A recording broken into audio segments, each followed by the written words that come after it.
दोस्तों multiple update बताने जा रहे हैं which is related to US data. मैं आपसे कहता हूं कि हफ्ते में जो भी डेटा यूएस से आने वाला हो, जापान से आने वाला हो, यूरोप से आने वाला हो, वो आपको पता होना चाहिए, क्योंकि सीधा कोरिलेशन है स्टॉक मार्केट से। मतलब डेटा अब जो आएगा, सेकेंड मंथ के ऊपर चल रहा है हम लोग का वॉर, यूएस और ईरान का वॉर जो है उस सेकेंड मंथ के ऊपर चल रहा है। तो फर्स्ट मंथ मार्च के बाद जब अप्रैल के नतीजे आए थे, जो डेटा आना शुरू हुआ था स्टार्टिंग में फर्स्ट वीक में, उससे मार्केट बहुत तेजी से गिरे थे अप्रैल के फर्स्ट वीक में। अब मई में आएगा अप्रैल का डेटा, क्योंकि कंटिन्यू वॉर है।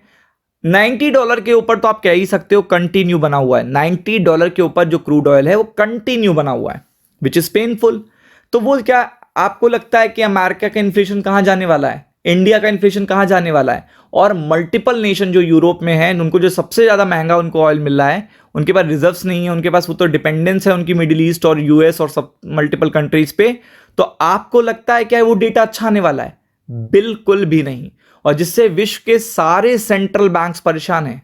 तो आप ये समझ लो कि जो डेटा आएगा तो उसके बाद रिएक्शन अपने आप आ जाएगा। मार्केट पूछेगा नहीं, टाइम वेट नहीं करेगा कि लाइक कोई भी पर्टिकुलर एक कोई चेयरपर्सन गवर्नर आके कोई उस डेटा के बारे में समझाए या बताए वो कितना हार्मफुल है या कितना अच्छा है। ऐसा कुछ भी नहीं होगा, कुछ भी देखने को नहीं मिलेगा।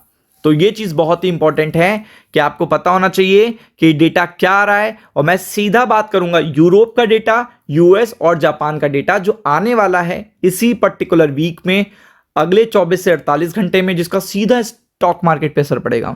मतलब without any doubt stock market पे उसका असर पड़ेगा, जिसमें आता है ग्लोबल डेटा।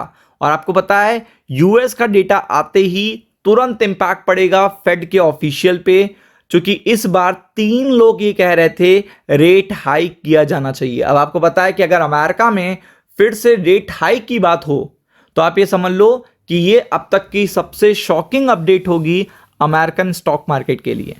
और वो डेटा कब देखिएगा स्ट्रॉन्ग पकड़ने लगेगा, जो एक पर्टिकुलर खबर होती नहीं है वो स्ट्रॉन्ग रूप लेने लगती है जब डेटा खराब आने लगता है।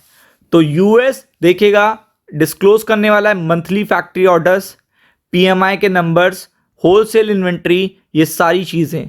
और यूरोप भी सेम करने वाला है। तो वो चीज सीधा इंपैक्ट करने वाली है।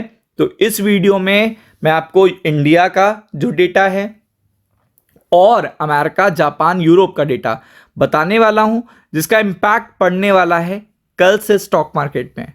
तो आप देख सकते हो। तो सबसे पहले तो देखिएगा यूरोप का आज ही रात को डेटा आएगा और फिर एक दिन छोड़ के कल आएगा, मतलब कल छोड़ के परसों आएगा। और सबसे इंपॉर्टेंट यहां पे है जापान की, देखिएगा बैंक ऑफ जापान की मॉनेटरी पॉलिसी के मिनट आने वाले। तो मिनट में तो आपको पता है वो हार्श स्टेटमेंट देंगे, क्योंकि पिछली बार जब वो आए थे तो लगा था कि वॉर खत्म होने वाला है, बट आपको पता है कि ये कंटिन्यू है, और जिससे क्रूड के प्राइसेस कंटिन्यू अप हैं, और इससे जापान के इन्फ्लेशन के नंबर बहुत खराब आएंगे। तो यहां पे हार्श स्टेटमेंट देखने को मिल सकता है जापान का, जो सीधा इंपैक्ट करेगा। और कल सबसे इंपॉर्टेंट नंबर आएंगे GOLT के नंबर। ये सबसे इंपॉर्टेंट नंबर हैं। ये नंबर अगर खराब आते हैं तो फेड आए सामने या ना आए, फेड के मेंबर बोले या ना बोले, मार्केट अपने आप गिर जाएगा। मतलब ये आते ही मार्केट अपने आप गिर जाएगा। फिर इसके बाद वेडनेसडे को एडीपी इंप्लॉयमेंट के नंबर, अगर GOLT के नंबर खराब आएंगे तो एडीपी के अपने आप खराब आएंगे।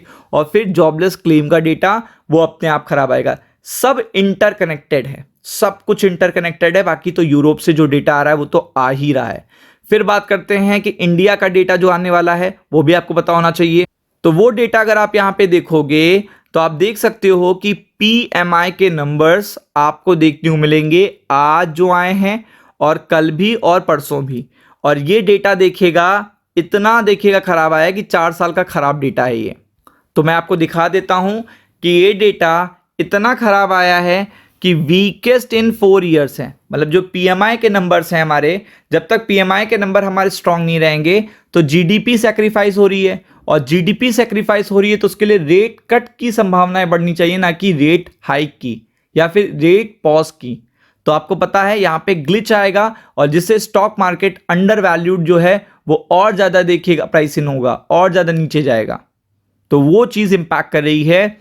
और अभी और PMI के नंबर्स भी खराब आने वाले हैं, तो उसके लिए भी प्रिपेयर्ड रहिए और इस चीज़ का इम्पैक्ट पड़ेगा कल से। राम राम।